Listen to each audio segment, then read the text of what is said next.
নমস্কার, মহাযোগী জ্যোতিষ চ্যানেলে আপনাদের সকলকে স্বাগত জানাই। আমি শ্রী স্নেহাশিস মুখার্জি। আপনারা দেখছেন, লাইক, শেয়ার, সাবস্ক্রাইব করছেন। আপনাদের অসংখ্য ধন্যবাদ। যারা এখনও করেননি তাদের কাছে অনুরোধ, সাবস্ক্রাইব করুন যাতে পরবর্তী সমস্ত ভিডিও নোটিফিকেশান আপনারা আগেই পেয়ে যান।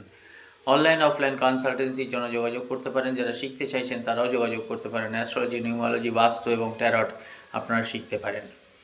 আজকের বলবো নতুন বছরের প্রাককালে 31 ডিসেম্বর আপনারা এই ভিডিওটা দেখছেন, কয়েকটা কথা বলবো। রোজই আমি উপায় দিই, আপনারা উপায় করেন। উপায় নিয়ে তো অনেক ভিডিও হয়েছে, আপনারা উপকারও পান। কাউকে কোনো দিন দোষ দেবেন না, নিজের মাকে নয়, নিজের বাবাকে নয়, নিজের বন্ধুকে নয়, নিজের পারিপার্শ্বিক অবস্থাকে নয়, কাউকে কোনো দিন দোষ দেবেন না। যেটুকু ভাববেন কনস্ট্রাকটিভলি ভাবুন, ডিস্ট্রাকটিভলি না। মানে উন্নতির জন্য ভাবুন। এটা আমার দ্বারা হবে না, এইটা আমার দ্বারা আমি পারবো না, এটা নয়। আমি পারবো, আমি করব। স্পেসিফিক হন, লাইক শেয়ার সাবস্ক্রাইব করুন। নমস্কার।